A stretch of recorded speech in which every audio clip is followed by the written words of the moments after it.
موضوع الدرس في إثبات الرسالة النبي صلى الله عليه وسلم ورد على المشركين المكذبين. سورة القلم، تفسیر ابن کثیر. الحمد لله رب العالمين،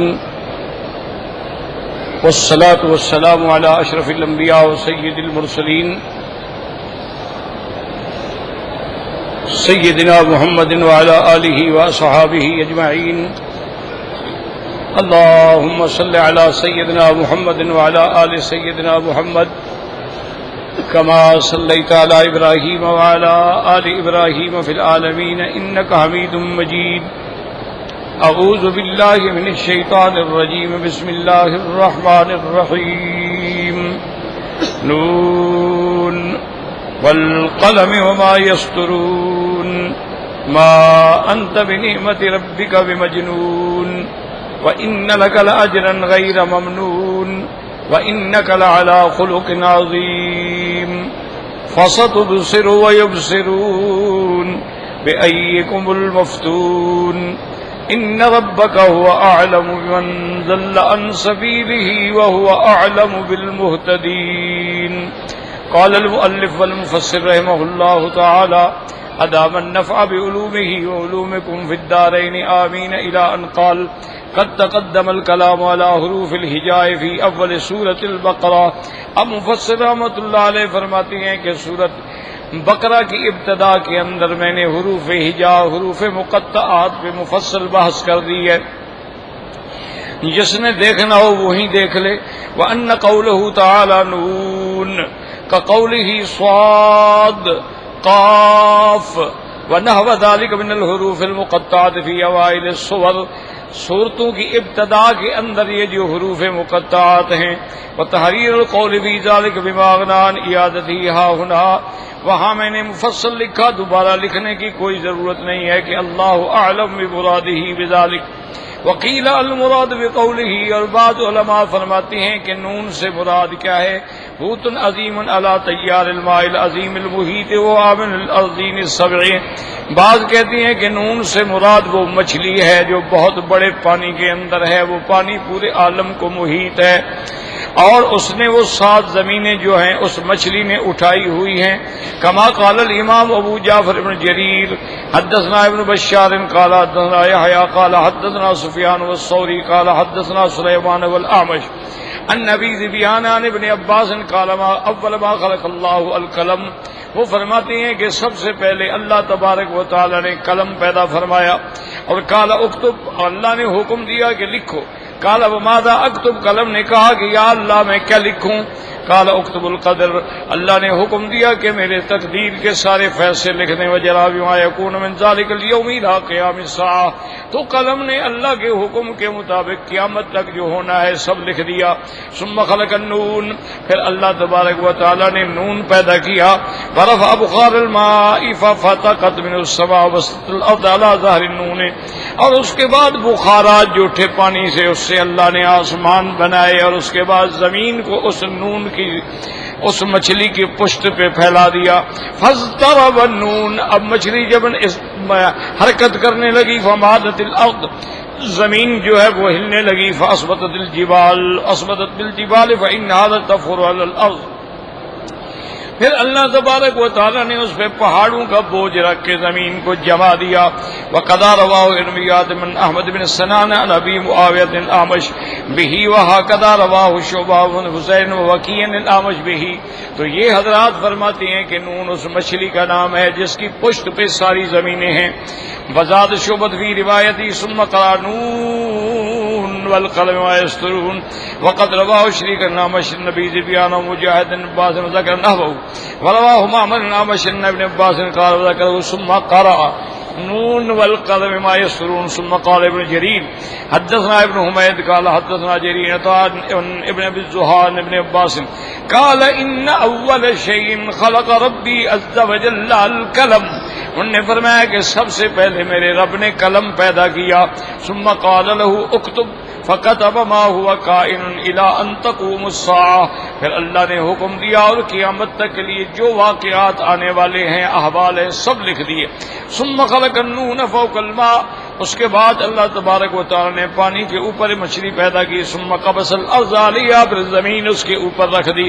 وقد روى الطبراني ذلك مرفوعا فقال حدثنا ابو زید بن المہدی المروزی قال حدثنا سعید بن یعقوب الطالقانی قال حدثنا محمد بن اسماعیل قال حدثنا حماد بن زید ان عطاء بن الصائب بن ابي الزهري مسلم بن صحیح ان ابن عباس قال قال رسول اللہ صلی اللہ علیہ وسلم ان اول ما خلق اللہ القلم، سب سے پہلے اللہ تبارک و تعالی نے قلم پیدا فرمایا، والحوت، اس کے بعد مچھلی پیدا فرمائی۔ قال للقلم اكتب قال ما اكتب قال كل شيء كائن الى يوم القيامه ثم قرأ نون والقلم وما يسطرون ونون الحوت والقلم والقلم، تو انہوں نے فرمایا کہ نون سے مراد وہ مچھلی ہے اور قلم سے مراد قلم ہے۔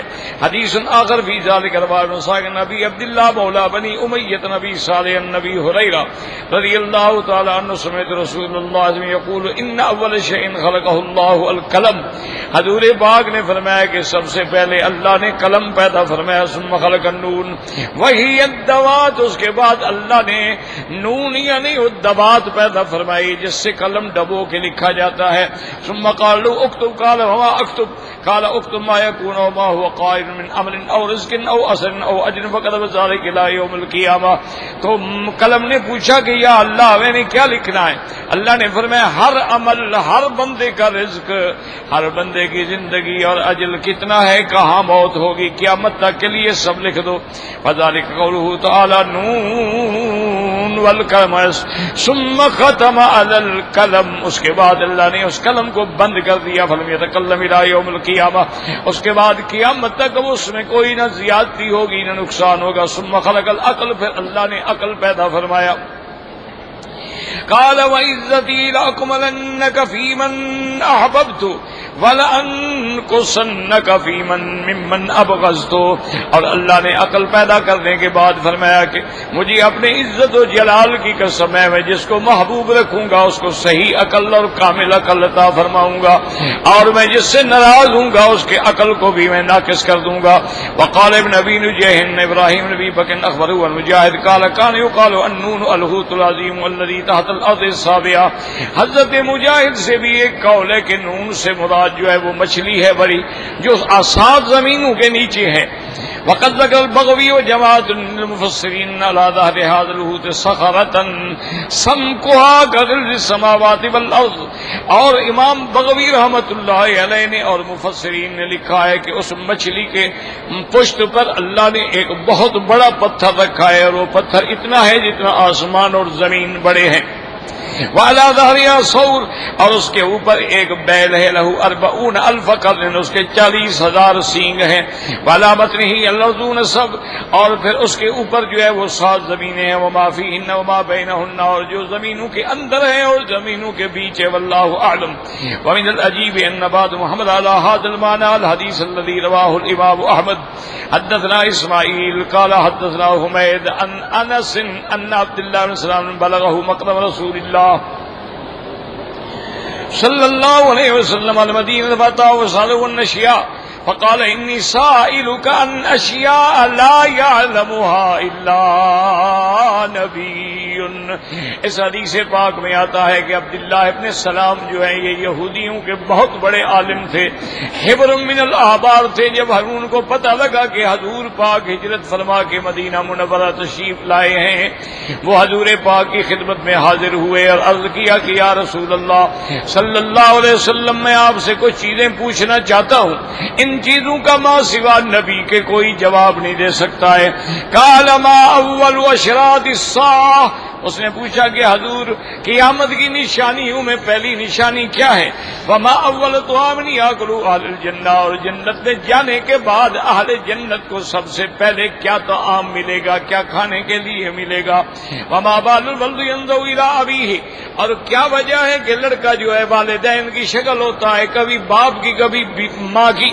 وما بال الولد ينظر الى امہ قال اخبرنی بہن جبریل آنفا، حضور پاک صلی اللہ علیہ وسلم نے فرمایا عبداللہ ابن سلام تمہارے ان سوالات کے بارے میں ابھی جبریل علیہ السلام نے مجھے آ کے خبر دی ہے۔ اس نے جب جبریل کا نام سنا تو کہنے لگا وذاک عدو الیہود من الملائکہ، کہنے لگا حضور جبریل علیہ السلام جو ہے فرشتوں میں سے سب سے بڑا دشمن ہے یہودیوں کے لیے، ان پہ عذاب لانے والا۔ قال ما اشراط الساعة فنار تحشر من المشرق الى المغرب، حضور نے فرمایا قیامت کی سب سے پہلی علامت یہ ہے کہ ایک آگ نکلے گی زمین سے اور لوگوں کو ہانک کے مشرق سے مغرب کی طرف لے جائے گی۔ وَأَوَّلُ طَعَامٍ يَأْكُلُهُ أَهْلُ الْجَنَّةِ زِيَادَةُ كَبَدِ الْحُوتِ، اور جنت کے اندر اللہ تبارک و تعالی جنتیوں کو جو سب سے پہلا طعام دیں گے وہ مچھلی کے جگر کے کباب ہوں گے۔ وَأَمَّا الْوَلْدُ فَإِذَا سَبَقَ مَعَهُ الرَّجُلُ مَعَ الْمَرَدِ نَزَعَ الْوَلَدُ وَإِذَا سَبَقَ مَعَهُ الْمَرَدُ مَعَ الرَّجُلِ نَزَعَتْ، اور آپ نے فرمایا کہ لڑکا کبھی باپ کی شکل ہوتا ہے کبھی ماں کی، اگر باپ کا پانی غالب آ جاتا ہے تو باپ کی شکل ہو جاتا ہے، اور ماں کا پانی غالب آئے تو پھر ماں کی شکل ہو جاتا ہے۔ رواه البخاری من طرق حمید، رواه مسلم ایضا وله من حدیث ثوبان مولى رسول اللہ صلی اللہ علیہ وسلم وفي صحيح مسلم من حدیث ابی اسماء الرحبی ان ثوبان جو ہے یہ خادم ہے حضور صلی اللہ علیہ وسلم کے، وہ فرماتے ہیں ان حبرا سأل رسول اللہ من مسائلہ، یہودیوں کے ایک عالم نے آ کے حضور پاک صلی اللہ علیہ وسلم سے سوال پوچھا، فکان منها ان قال فما تحفتهم، اس نے پوچھا کہ حضور یہ بتائیں کہ جب جنت والے جنت میں جائیں گے تو سب سے پہلے ان کو کیا کھانے کو تحفہ ملے گا؟ حضور پاک صلی اللہ علیہ وسلم فرمایا زیادت قبض الحوت، ان کو مچھلی کے جگر کی چیز گوشت کباب ملیں گے۔ قال وما غذاهم على اثرها، انہوں نے کہا پھر اس کے بعد کیا غذا ملے گی؟ قال ينحر لهم صور الجنة الذي كان يأكل من اطرافها، پھر اللہ کے حکم سے جنت کے اندر ایک بیل ہوگا جو جنت کے باغوں میں چرنے والا، اس کا گوشت کھلایا جائے گا۔ قال وما شرابهم عليه، اس نے پوچھا حضور اس کے بعد پینے کے لیے جنت والوں کو کیا ملے گا؟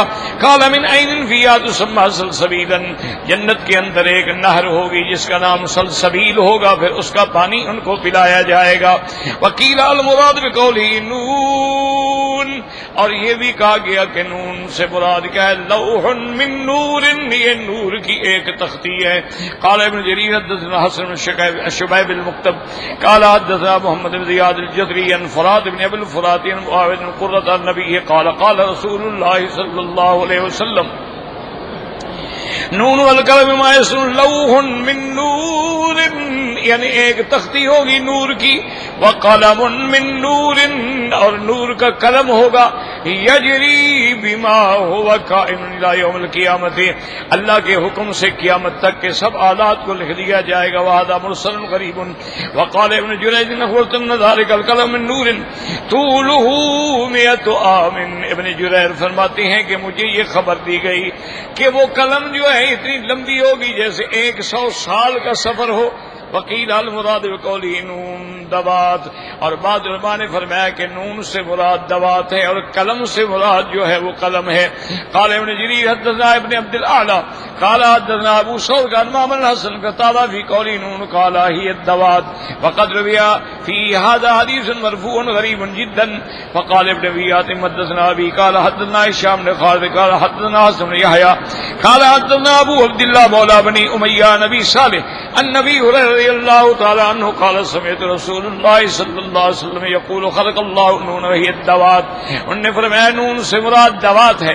وقال ابن جریر حدثنا ابن حمید قال حدثنا یعقوب قال حدثنا اخی عیسیٰ ابن عبداللہ قال حدثنا ثابت الشمالی ان ابن عباس قال ان اللہ خلق النون وہی الدوات وخلق القلم فقال اكتب قال وما اكتب قال اكتب ما هو كائن يوم القيامة من عمل معمول بر او فجور، اللہ نے حکم دیا کہ ہر چیز لکھو قیامت تک کیا کیا عمل ہوگا، اچھا ہوگا یا برا ہوگا، اور رزق مقسوم، کہ اس کو کتنا رزق دیا جائے گا حلال او حرام ثم الزم كل شيء من ذلك شان دخوله في الدنيا وقام فيها كم مخرج منها كيف پھر دنیا میں کتنا رہے گا اور کب نکلے گا کیسے موت آئے گی ثم جعل عبادي حفظة پھر اللہ تبارک و تعالی نے اپنے بندوں میں فرشتوں کی ڈیوٹی لگائی بل الکتاب خزان اور کتاب جو لکھی گئی اس کو محفوظ کر دیا گیا ان کی حفاظت کے لیے اللہ نے فرشتے رکھے فالحفظة ينسخون كل يوم الخزان حمل ذلك اليوم اللہ کے فرشتے جو ہیں وہ روزانہ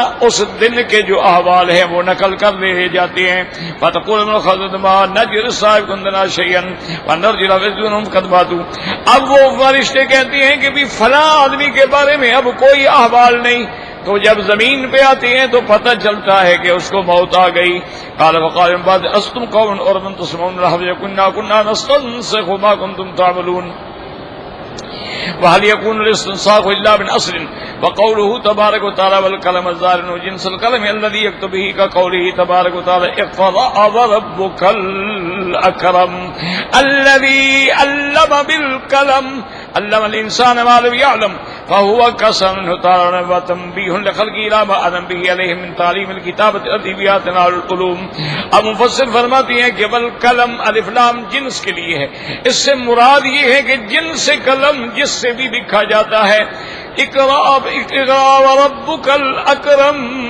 الذي علم بالقلم علم الانسان ما لم يعلم تو اللہ نے قسم کھائی اور اللہ نے اپنے بندوں کو تنبیہ کی کہ میرا کتنا بڑا انعام ہے کہ میں نے تم کو علم عطا فرمایا اور لکھنے کا علم عطا فرمایا اور قلم کا علم عطا فرمایا ولہذا قال تعالی ما يسن قال بعض جهد وقضى يعني ما يكتبون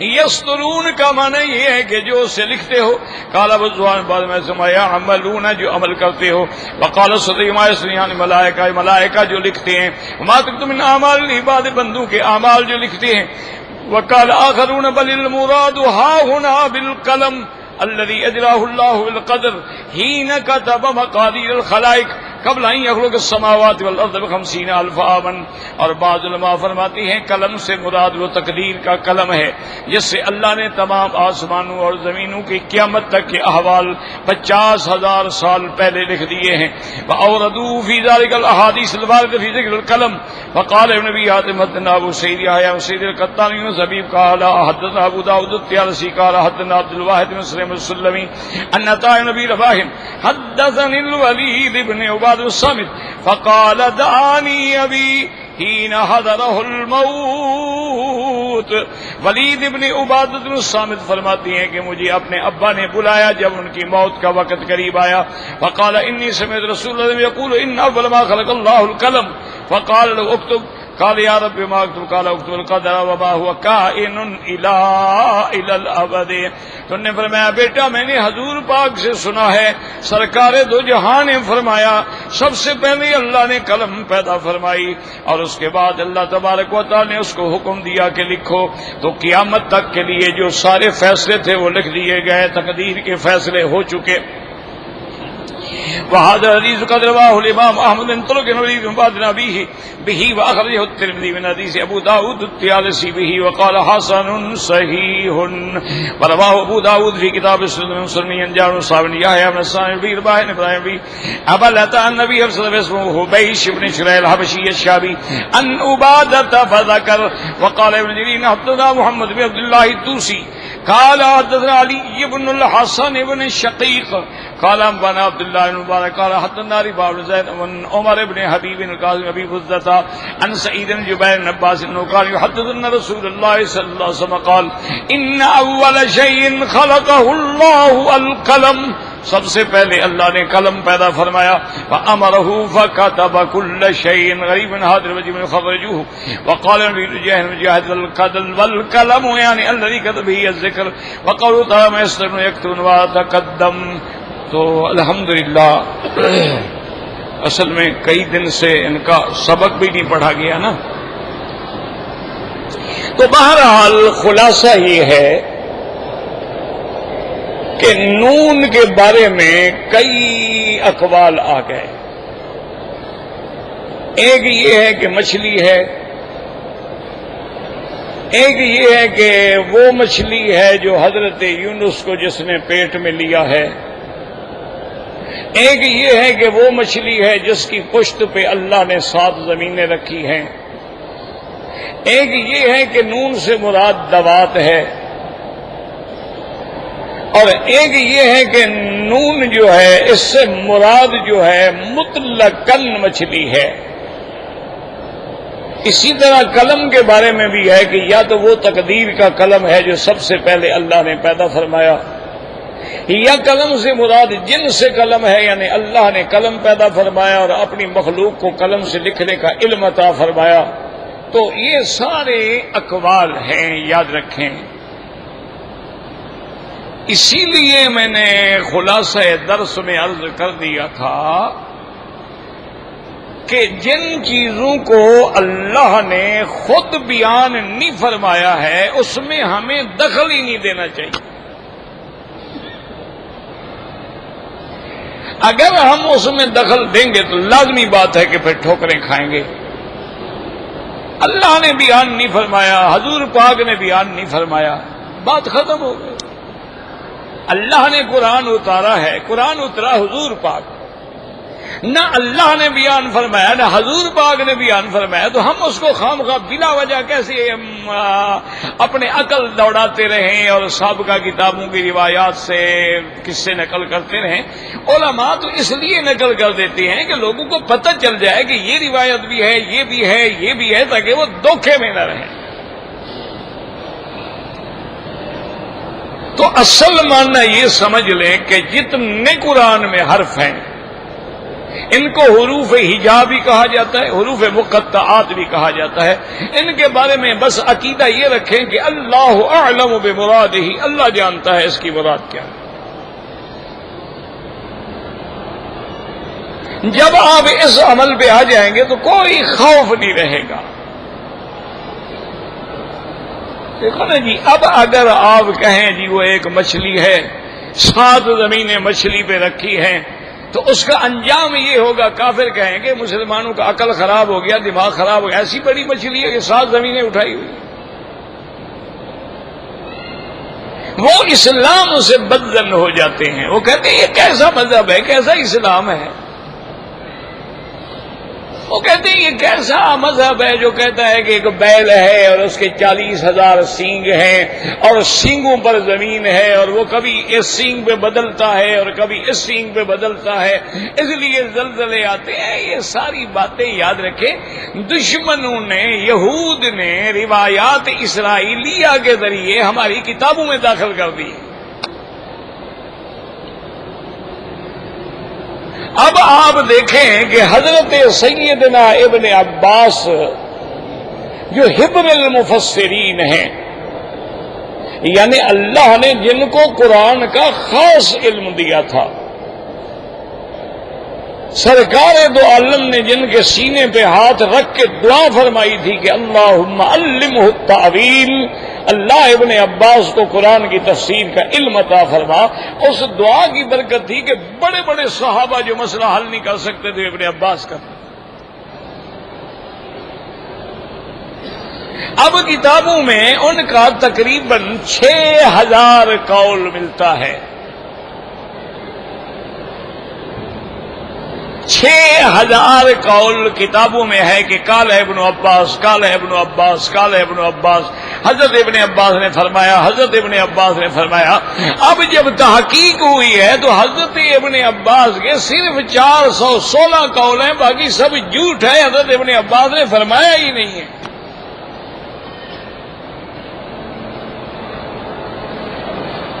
یہی وہ مصیبتیں ہیں کہ ہمارے بہت سارے لوگ جو ہیں اللہ ہدایت عطا فرمائے وہ گمراہ ہو جاتے ہیں کہ جی وہ تو کتاب میں لکھا ہوا ہے، تفسیر میں لکھا ہوا ہے، وہ تو جی جلالین میں لکھا ہوا ہے، بیضاوی میں لکھا ہوا ہے، کشاف میں لکھا ہوا ہے، وہ جناب فلاں تفسیر میں ہے۔ ان بیچاروں کو یہ بھی پتہ نہیں ہوتا ہے کہ تفسیر لکھنے والا خود بھی صحیح العقیدہ ہے یا معتزلی ہے۔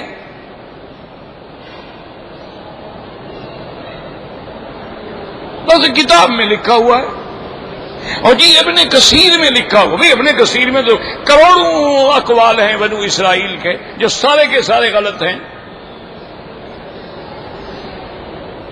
روایات اسرائیلیہ کا کوئی اعتبار ہی نہیں ہوتا.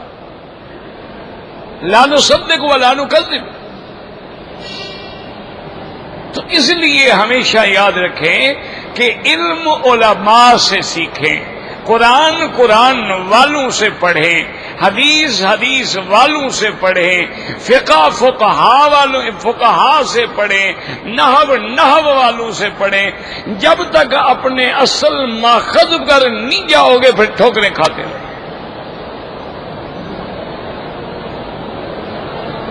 اب دیکھو نا جی، آپ نے گھڑی بنانی ہو تو گھڑی ساز کے پاس جائیں گے، لوہار کے پاس تو نہیں جائیں گے. آپ نے دانت نکلوانا ہو تو دندان ساز کے پاس جائیں گے، درخان کے پاس تو نہیں جائیں گے کہ ہتھوڑی رکھ کے نکال دیں. یہی وہ وجہ ہے کہ آج لوگ جو ہے بیچارے گمراہ ہو گئے. وہ کہتے ہیں جی میں نے تفسیر پڑھی ہے، قرآن شریف کی تفسیر میں لکھا ہوا ہے. وہ بھائی لکھنے والا کون ہے؟ اور جو اس نے لکھا ہے اس کا حوالہ کیا ہے؟ اس لیے ہمیشہ یاد رکھیں کہ یہ سارے اقوال جو ہیں مجرد اقوال ہیں جن کی کوئی حقیقت نہیں ہے. اگر حقیقت ہوتی اللہ خود بیان فرماتے تھے، بات ختم. اللہ کے لیے کیا مشکل تھی؟ اللہ نے سارا قرآن کھول کر کے بیان فرما دیا، ان حروف کے بارے میں نہیں بیان فرمایا. تو جو نہیں بیان کیا اس پر ہمارا ایمان. یہی وجہ ہے کہ دنیا میں ایک تو شیعہ پیدا ہوئے اثنا عشری، اور ایک فرقہ باطنیہ پیدا ہوا. ان لوگوں نے سارے قرآن کے بارے میں یہ کہہ دیا کہ جو تم پڑھ رہے ہو نا یہ تو قرآن کا ظاہر ہے، اس کے اندر کا جو علم ہے وہ تو ماں سوا 12 اماموں کے کسی کے پاس ہے نہیں. وہ کہتے ہیں سب سے پہلے علم حضرت علی کے پاس تھا، پھر انہوں نے دوسرے کو دیا، تیسرے کو دیا، چوتھے کو دیا، آخر 12ویں امام کے پاس آیا. اور خدا کی شان ہے، ہماری بدقسمتی وہ امام صاحب بھی غائب ہو گئے. اب نہ امام ہوگا نہ قرآن کا علم ہوگا، نعوذ باللہ. تو قرآن تو بیکار ہو گیا. پھر جب تک امام نہ آئے ہمیں قرآن کا علم ہی نہ ہو. اچھا، اسی طرح ایک باطنیہ فرقہ ہے، وہ کہتے ہیں کہ بھئی قرآن میں جو تم پڑھتے ہو نا تم تو بس ایسے ہے نا کہ جیسے بادام کے چھلکے کو لیتے ہو، لب جو ہے مغز جو ہے وہ تو ہمیں پتا ہے کہ اس کے اندر کیا اشارہ ہے. انہوں نے سارے قرآن کے معنی کو بدل ڈالا. انہوں نے اللہ کے قرآن میں تحریف کر ڈالی. اچھا، کچھ جدید طبقہ ہمارا پیدا ہوا جو پروفیسر تھے، بیچارے پڑھے لکھے لوگ تھے، پی ایچ ڈی تھے، ان کو شوق ہو گیا قرآن کا. انہوں نے تفسیریں لے لی اردو کی، ان کا ترجمہ کرنے کے بعد خود مفسر بن بیٹھے.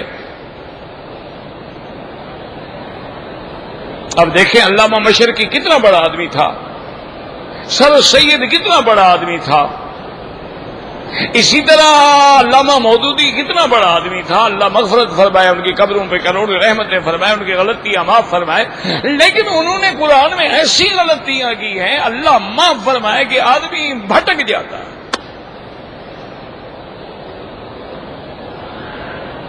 گمراہ ہو جاتا ہے. وجہ کیا تھی کہ مطالعہ تو تھا لیکن کسی شیخ کا، عالم کا اوپر ہاتھ نہیں تھا. اپنے عقل سے سمجھتے رہے، جو سمجھ آ گیا ٹھیک ہے، نہیں آیا اس کی تعویل کر دی.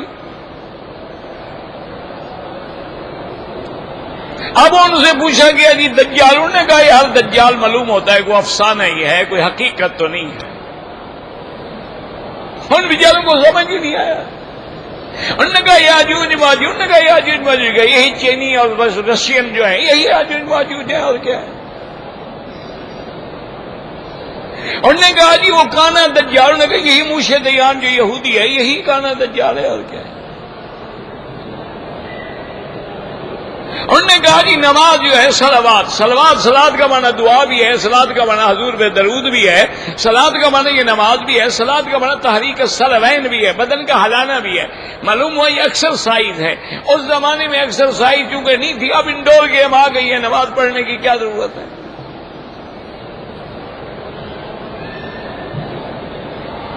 ادھر آغا خانی پیدا ہوئے، انہوں نے کہا 3 نمازیں معاف ہیں، صرف 2 پڑھ لیا کرو، وہ بھی اکٹھی۔ ادھر جناب اسنا عشری آ گیا، انہوں نے کہا جی قرآن جو ہے وہ تو 40 پارے کا تھا، 30 پارے تو موجود ہیں، 10 پارے جو تھے وہ تو صحابہ جو تھے ابو بکر عمر عثمان کھا گئے۔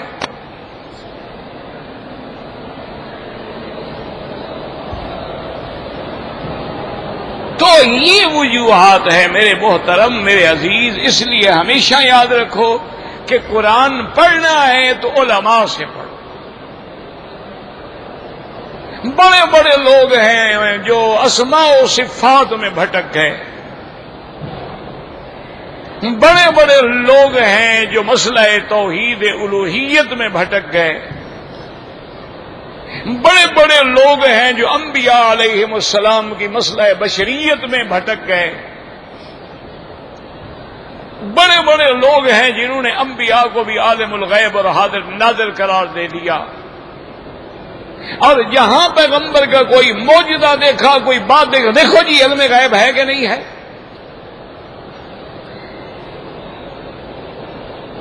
اب اگر اللہ نے عقل دیا ہوتا، یاد رکھو قرآن میں ایک لفظ ہے علم غیب، یاد رکھ لو، علم غیب، علم مضاف غیب مضاف الیہ، علم غیب پورے قرآن میں اور پوری احادیث کے ذخیرے میں اللہ کے سوا کسی کے لیے نہیں ہے۔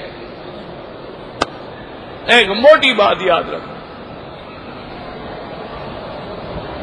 ایک ہے اظہار عن الغیب، اطلاع علی الغیب، اخبار عن الغیب، انباء عن الغیب، وہ اللہ چاہے ظاہر فرما دے، نہ چاہے ظاہر نہ فرمائے۔ لیکن علم غیب خاصہ خدا ہے۔ اگر کوئی آدمی عقیدہ رکھے کہ علم غیب انبیاء کو ہے، اولیاء کو ہے، تو وہ کافر ہو جاتا ہے۔ علم غیب خاصہ خدا ہے، وخاصۃ الشیء لا یوجد فی غیرہ۔ ہاں ایک ہے اطلاع علی الغیب کہ غیب پہ اللہ نے مطلع کر دیا،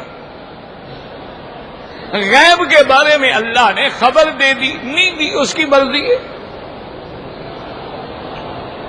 اب اسی طرح یاد رکھیں کہ جیسے یہاں سوالات ہیں کہ یہودیوں نے حضور سے سوال کیے،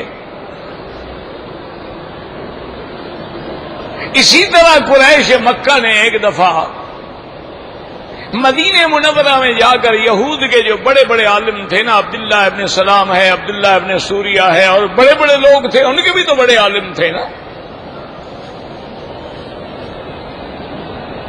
ان سے کہنے لگے کہ بھئی آپ اہل کتاب ہیں، آپ اہل علم ہیں، ہم لوگ جو ہیں ہمارے پاس نہ کتاب ہے نہ علم ہے، ہمارے ہاں ایک نبی پیدا ہوا ہے محمد الرسول اللہ صلی اللہ علیہ وسلم، ہم ان کا امتحان کرنا چاہتے ہیں کہ وہ واقعی سچا نبی ہے یا نہیں ہے، تو آپ ہمیں کوئی سوالات بتائیں تاکہ ہم حضور سے جا کے پوچھیں اور فیصلہ ہو کہ بھی واقعی آپ سچے نبی ہیں۔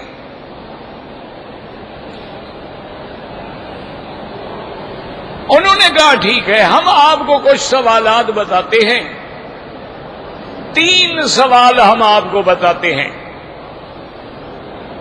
اگر تینوں سوالوں کا وہ پیغمبر جواب دے دے تو بھی نبی نہیں ہے، اور تینوں سوالات کا جواب نہ دے سکے تو بھی نبی نہیں ہے، اگر ایک سوال کا جواب نہ دے اور 2 کا جواب دے دے تو سچا نبی ہے۔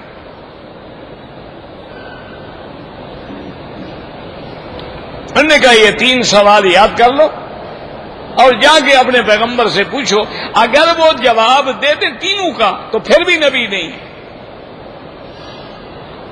اگر وہ جواب نہ دے سکے پھر بھی نبی نہیں ہے۔ اور اگر 2 کا جواب دے دیں اور 1 کا جواب نہ دیں پھر سچا نبی. انہوں نے کہا ٹھیک ہے. انہوں نے کہا ایک سوال تو یہ ہے کہ حضور سے پوچھو کہ روح کیا چیز ہے؟ کہ بھی ہر انسان میں روح ہے، ہر جاندار میں روح ہے، عالم ارواح ہے، علیین ہے، سجین ہے، یہ روح ہے کیا؟ اور دوسرا سوال یہ ہے کہ آپ ہمیں یہ بتائیں کہ ایک بادشاہ ہے جو مطلع شمس پہ بھی پہنچا ہے اور مغرب شمس پہ بھی پہنچا ہے، اس بادشاہ کا کیا نام ہے؟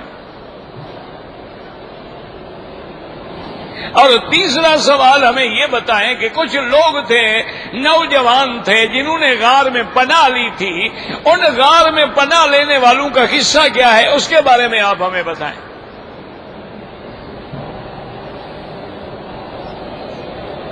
اچھی طرح بات سنیں اور سمجھیں، یہ صحیح حدیثیں ہیں، یہ قصے کہانیاں نہیں ہیں، یہ ہیر رانجھے کی بات نہیں ہے، یہ الف لیلا نہیں ہے،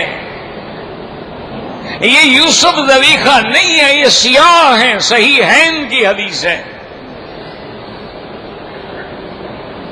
حضور کی خدمت میں قریش آ گئے، سردار آ گئے، خوش ہو کے آ گئے، بھئی آج تو ہمارے ہاتھ میں ایسے سوال لگے ہیں نا بس بات کھل جائے گی. انہوں نے آ کے حضور پاک کی خدمت میں 3 سوال رکھے. اچھا، اللہ کی شان یہ ہے، حضور پاک کی زبان مبارک سے نکلا کہ بھئی میں کل جواب دوں گا.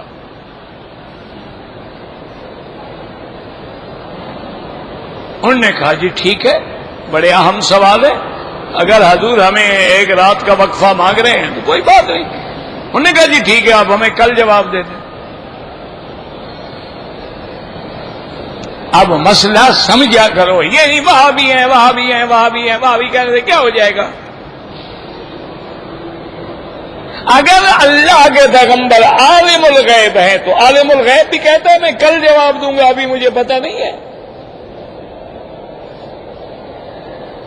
اس لیے حضور نے فرمایا کہ بھی اللہ جبریل بھیجیں گے، مجھے بتائیں گے تو میں جواب دوں گا نا،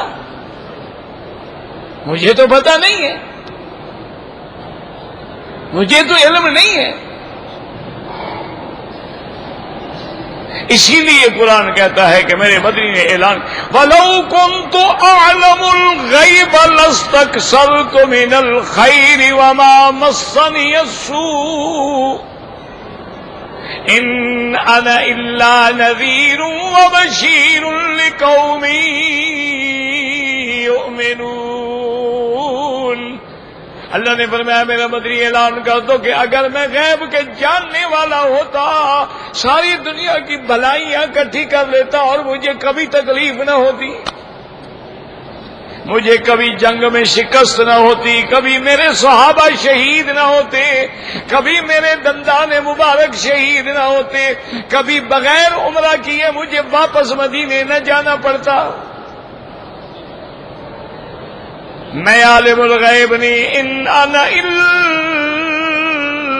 نذیر وبشیر، میں تو اللہ کے عذاب سے ڈرانے والا اور اللہ کی جنت کی خوشخبریاں دینے والا، لیکن اس قوم کے لیے جو ایمان لائے. اب حضور نے فرمایا کہ میں کل جواب دوں گا. اب خدا کی شان ہے کل آ گئی، جبریل نہیں آیا. جب جبریل نہ آئے تو میرا مدنی کیسے جواب دے؟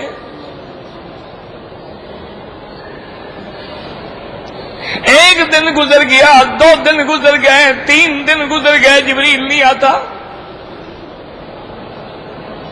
کفار مکہ نے، مشرکین مکہ نے جناب پورے مکے کے اندر نعوذ باللہ شور کر دیا، ہلہ گلا کر دیا. دیکھو اللہ کا نبی جواب نہیں دے سکا، اور ہمیں یہودیوں نے کہا تھا کہ جواب نہ دے سکے تو نبی نہیں ہے.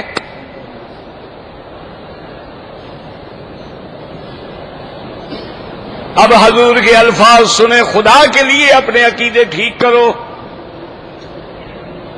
حضور فرماتی ہیں انی قربت قربتا ما قربت قط فی حیاتی.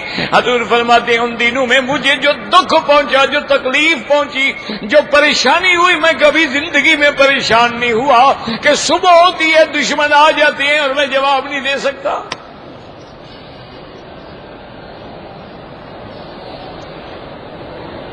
حتیٰ کہ ایک حدیث مبارک میں یہ لفظ ہے، حضور فرماتے ہیں میں پہاڑوں پہ چڑھ جاتا، میں چوٹیوں پہ چڑھ کے انتظار کرتا کہ جبریل آئے گا، لیکن جبریل نہیں آتا تھا. اور حضور فرماتے ہیں کبھی کبھی تو میں غم کی وجہ سے ایسا بھی خیال آتا کہ میں چھلانگ لگا دوں کہ نبی ہو کر میں دشمن کے سامنے لاجواب ہوں، میں جواب نہیں دے سکتا. اب فرماتے ہیں کئی دن گزر گئے تو بڑی مدت کے بعد جبریل آئے اور سب سے پہلے یہ حکم لائے وَلَا تَقُولَنَّ لِشَيْءٍ إِنِّي فَاعِلٌ ذَلِكَ غَدًا إِلَّا أَن يَشَاءَ اللَّهُ.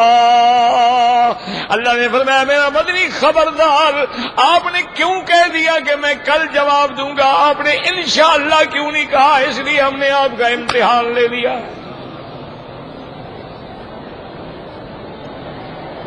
اور آئندہ کبھی یہ بات نہ کہنا وَلَا تَقُولَنَّ لِشَيْءٍ، کبھی نہ کہنا کسی بارے میں کہ انی فاعل ذالک غدا الا ان یشاء اللہ، یہ نہ کہنا میں کل کروں گا، ساتھ کہنا اگر اللہ نے چاہا. اللہ نے فرمایا میرا مدنی اگر آپ انشاءاللہ کہہ دیتے تو میں اسی وقت جبریل کو بھیج دیتا، لیکن آپ نے کہا میں جواب دوں گا تو اب جواب دیں.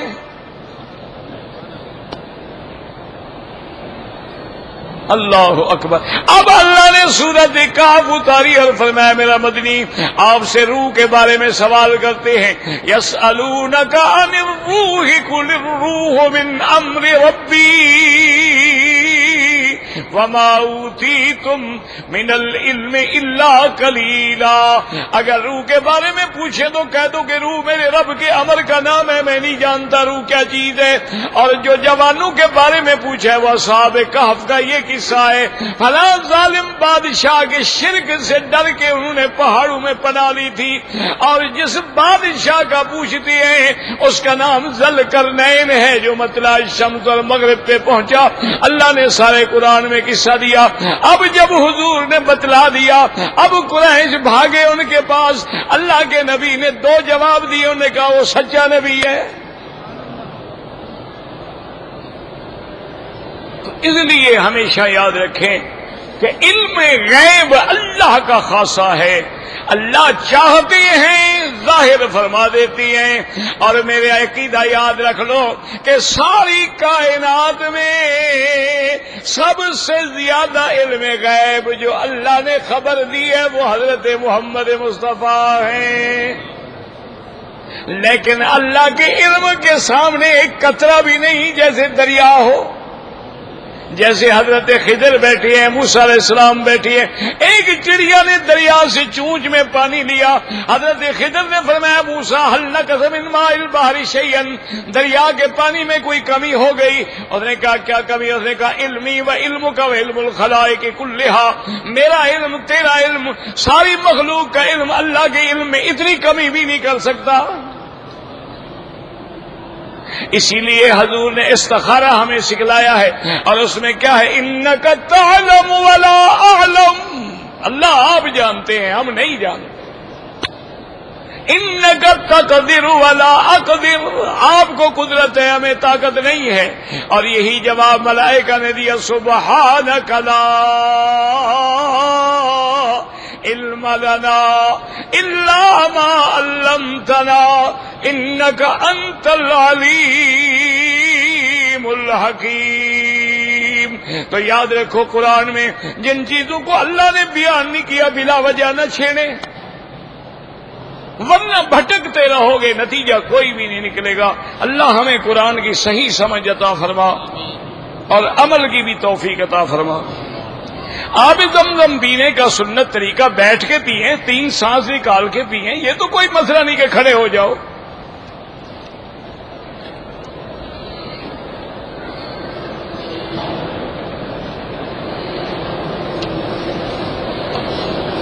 ایک نوجوان ہے مفلوج ہو گیا ہے، وہ بیچارہ یعنی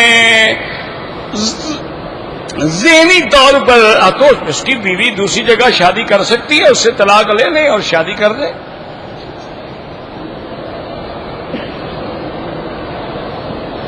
زمانہ جاہلیت میں لوگ ننگا طواف کرتے تھے، اسی لیے لا تبرجن تبرج الجاہلیت الاولی، تو علماء نے لکھا اولا کا اشارہ ہے کہ آخر زمانے میں پھر بھی وقت آئے گا کہ عورتیں عریاں طواف کریں۔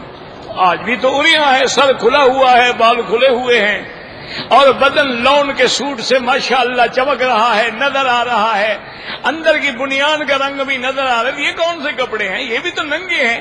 رب کاسیات عاریات، اور حضور نے فرمایا جو عورت ایسے لباس میں، اس پہ اللہ کی لعنت برس رہی ہوتی ہے، وہ سمجھتی ہے میں طواف کر رہی ہوں۔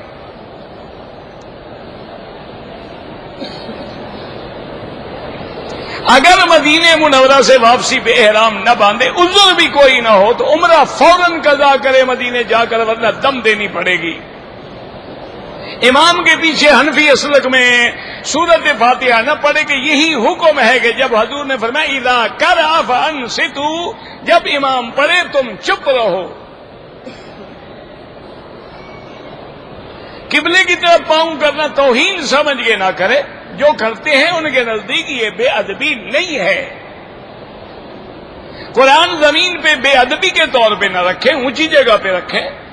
اگر نیچے قالین ہے، ویسے وہ عرب کہتے ہیں کہ یہ جو لگایا جاتا ہے اسی لیے ہے کہ اگر ہم نیچے رکھتے ہیں تو مانا اسے جلد پر رکھ رہے ہیں، ہم مٹی پر نہیں رکھ رہے ہیں۔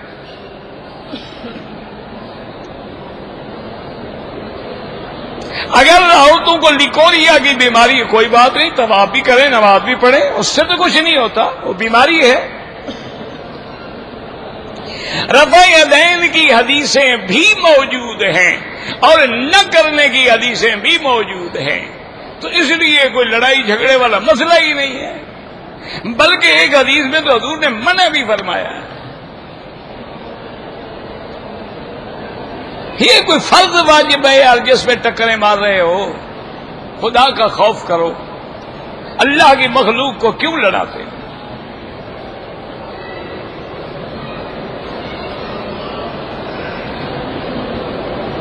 ہم جناب جو ہے ہانگ کانگ سے آئے ہیں، بالکل مجھے عشاء کے بعد میں یہاں سے تھوڑا آگے جا کے بیٹھتا ہوں، وہاں ملے آرام سے۔ اگر ایک آدمی نے حلق نہیں کرایا، پہلے داڑھی کٹوا دی، ماشاءاللہ عمرہ سمجھو قبول ہو گیا نا جی۔ بہرحال دم بھی پڑ گئی، اور توبہ بھی کرو کہ تمہیں احرام کے بعد بھی یہی کام پہلے یاد رہا کہ حضور کی سنت کی مخالفت کرو۔ میں نے ایک عالم فرماتے تھے جو لوگ داڑھی مڈاتے ہیں یہ اللہ کا مقابلہ کر رہے ہیں، اللہ جمانا چاہتے ہیں، یہ مٹانا چاہتے ہیں۔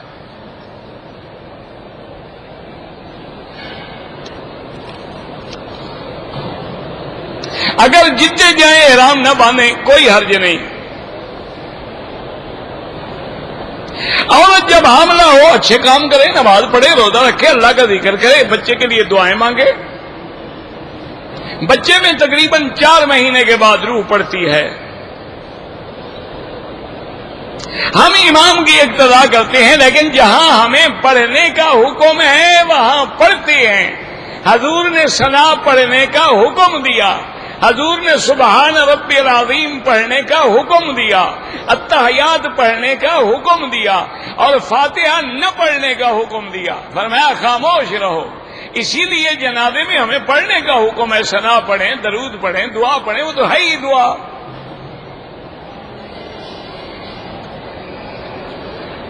ایک بیٹے کو حافظ بنائے تو قیامت میں 10 آدمیوں کی شفاعت کرے گا۔ عورت تراویح کی امام تو بن سکتی ہے، لیکن پیچھے بھی عورتیں ہوں، فرض نماز کی امام نہیں بن سکتی۔ کہتے جی کہ بچوں کو ڈبے والا دودھ پلانا چاہیے، انشاءاللہ نافرمان ہوں گے۔ اکبر الہ آبادی اسی لیے کہہ گیا تھا نا کہ بھائی اولاد سے کیسے بو آئے ماں باپ کے اعتبار کی، دودھ ہے ڈبے کا، تعلیم ہے سرکار کی۔ بالکل پلائیں جی، تمہیں پتہ ہے کس چیز کا دودھ ہے وہ؟ پہلے تحقیق تو کرو، کہیں سورنی کا دودھ تو نہیں ہے؟ انگریز ہمارا خیر خواہ ہے، ہمیں حلال بھیجے گا۔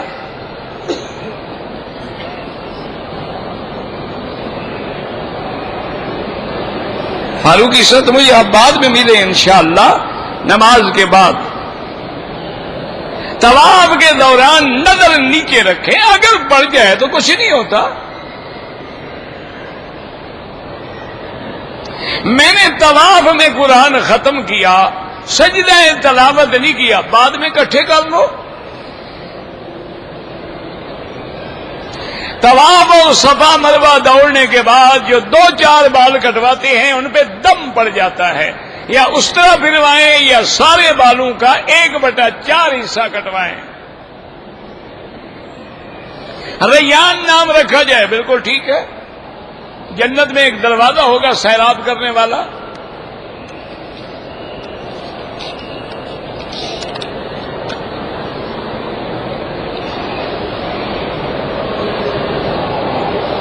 ہم جتنے گئے واپس آ گئے، احرام نہیں باندھا، کوئی غم نہیں ہے۔ جب دعا مانگے سیدھی اللہ سے مانگے۔ حضور پاک نے طواف میں کیا دعا سکھائی ہے؟ ربنا آتنا۔ بیت اللہ کو چومنا ماں سوائے حجر اسود کے جائز نہیں ہے۔ رکن یمانی پہ ہاتھ لگانا ہے، بوسہ نہیں دینا ہے۔ حتیم میں جو آپ نماز پڑھیں گے گویا کعبے کے اندر پڑھ رہے ہیں۔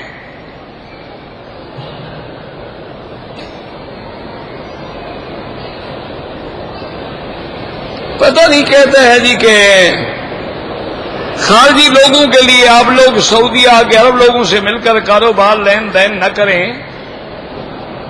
پتہ نہیں، مجھے سمجھ نہیں آیا کیا مقصد ہے آپ کا۔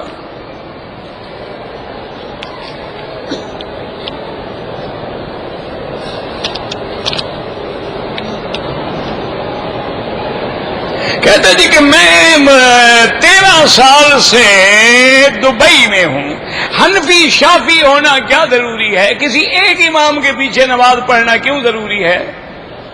ہر آدمی اپنے گھر میں پڑھ لیا کرے، تو امام کے بغیر تو گزارا چلے گا نہیں۔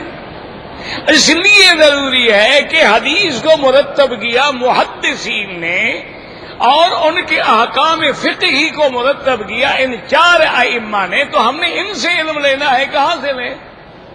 تمہارے پاس کوئی 5واں امام ہے تو لے آؤ۔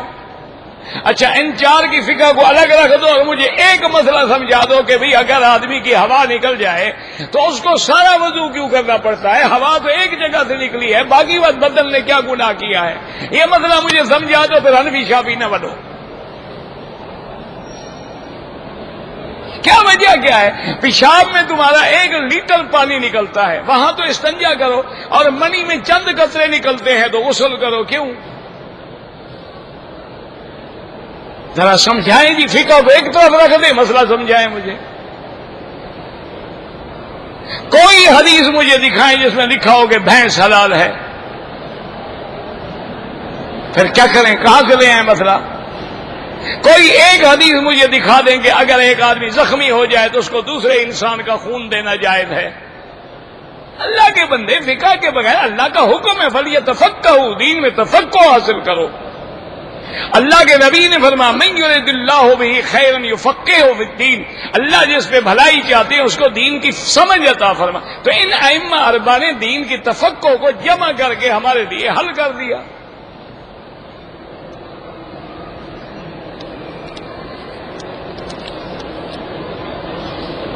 شرک جلی خفی، خفی ریا، جلی جو اللہ کے سوا کسی اور کو پکارے۔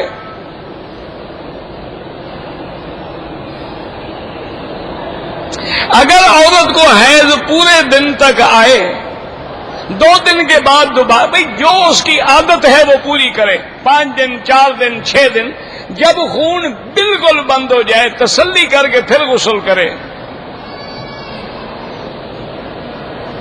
جامع دعا ربنا آتنا فی الدنیا، اس سے بڑی جامع دعا کوئی ہے دنیا میں؟ وتر بھول گیا، وتر قضا کرو۔ اگر صبح کی نماز کھڑی ہو گئی ہے، نماز میں مل جاؤ، 2 رکعت بعد میں پڑھ لو۔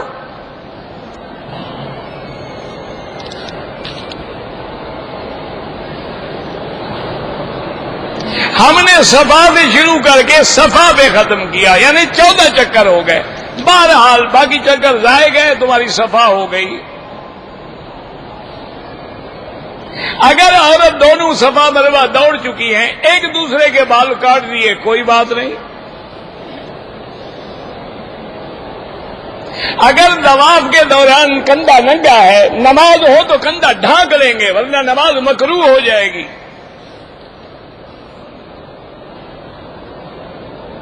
فقہ حنفی ہو یا کوئی، عورت کی نماز ہر حال میں جماعت کے ساتھ مسجد میں نماز پڑھے، گھر میں پڑھے تو افضل ہے۔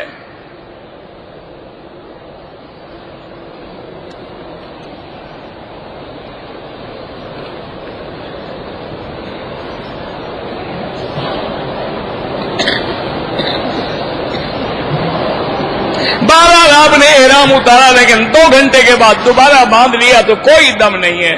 ربنا آتنا فی الدنیا حسنۃ وفی الآخرۃ حسنۃ وقنا عذاب النار ربنا ظلمنا انفسنا ان لم تغفر لنا وترحمنا لنكونن من الخاسرین اللهم اجعل لنا وللمسلمین من كل هم فرجا ومن كل ضيق مخرجا ومن كل بلاء عافیا۔ صلی اللہ تعالی علی خیر خلقہ سیدنا محمد وعلی آلہ وصحبہ اجمعین۔ اللهم صل على سيدنا محمد وعلى آل سيدنا محمد